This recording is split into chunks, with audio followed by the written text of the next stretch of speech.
Mindset, मानसिकता वो है जिसको आज प्रधानमंत्री ने कहा अर्बन नक्सल और टुकड़े टुकड़े वाली मानसिकता।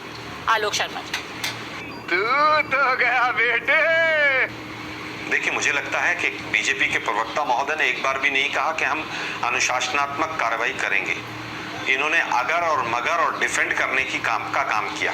यही जेपी नड्डा जी की चिट्ठी में हुआ और इसीलिए पूरे लोकतंत्र में और पूरे समाज में वैमनस्य और द्वेष फैल रहा है पिछले 10 साल से। इनका मूल मकसद ही ये है कि किस तरह से मूल मुद्दों से भटकाया जाए और जहर का पूरा बोया जाए समाज के अंदर। अभी भी आपके स्पीच में इन्होंने देख लिया।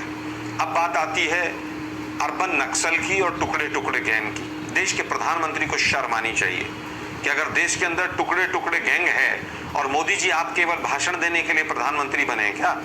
अगर टुकड़े टुकड़े गैंग है जिसको अमित शाह जी ने और गृह मंत्रालय ने संसद में मना किया कि देश में कोई टुकड़े टुकड़े गैंग नहीं है और देश के प्रधानमंत्री आज वोट मांगने चल दिए तो फिर झूठ बोलने लगे। या तो अमित शाह जी झूठ बोल रहे हैं या मोदी जी झूठ बोल रहे हैं। और अगर टुकड़े टुकड़े गैंग है तो देश के प्रधानमंत्री को लज्जा आनी चाहिए। क्या इस सज्जन को क्या तकलीफ है भाई? क्या तकलीफ है इनको? आपके प्रधानमंत्री रहते हुए टुकड़े टुकड़े गैंग कैसे? आज तक वो टुकड़े टुकड़े गैंग जिनको आप कहते हैं वो जेल के अंदर क्यों नहीं?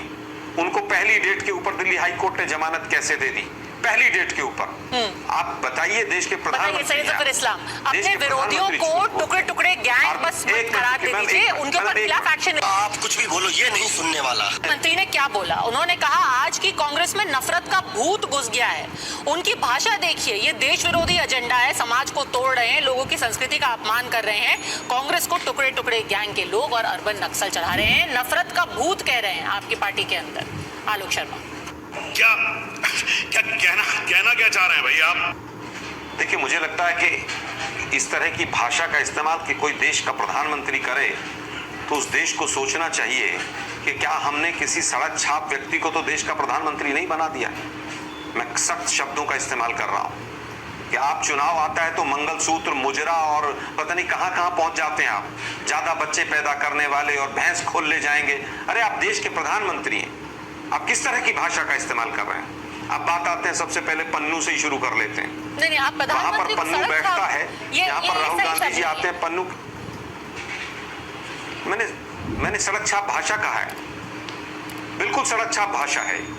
मैं दोबारा रिपीट कर रहा हूं, ये सड़क छाप भाषा है और देश के प्रधानमंत्री लगातार इसका उपयोग कर रहे हैं। अच्छा, एक मिनट, बिल्कुल सड़क छाप भाषा है। वापस आता हूं, एक बार तरफ एक मिनट देखिए, मुझे अपनी बात पूरी करने दीजिए। नहीं, एक मिनट मैं फिर कहूंगा, मुझे केवल ये बता दीजिए। अरे भाई, एक सेकंड आपको दूंगी समय में। गजब बात है, मुझे बोलने तो दीजिए भाई।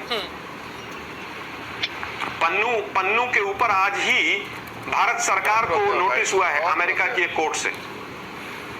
आज हालत ये है कि सरकार को विदेश नीति का पता ही नहीं। पन्नू भी हमारी सरकार को कटघरे में खड़ा कर रहा है।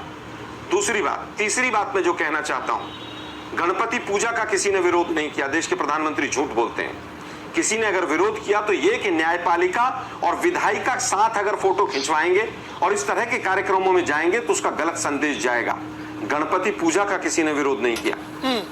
तीसरी झूठ कि वहां पर कैद कर दिया गणेश जी को। अरे भाई, बीजेपी के कुछ असामाजिक तत्व गणेश जी की मूर्ति लेकर सड़क पर बैठ गए। पुलिस ने समय रहते उस मूर्ति को पुलिस वैन में रखा कि अगर इन लोगों में गुस्सा आया, भगदड़ मची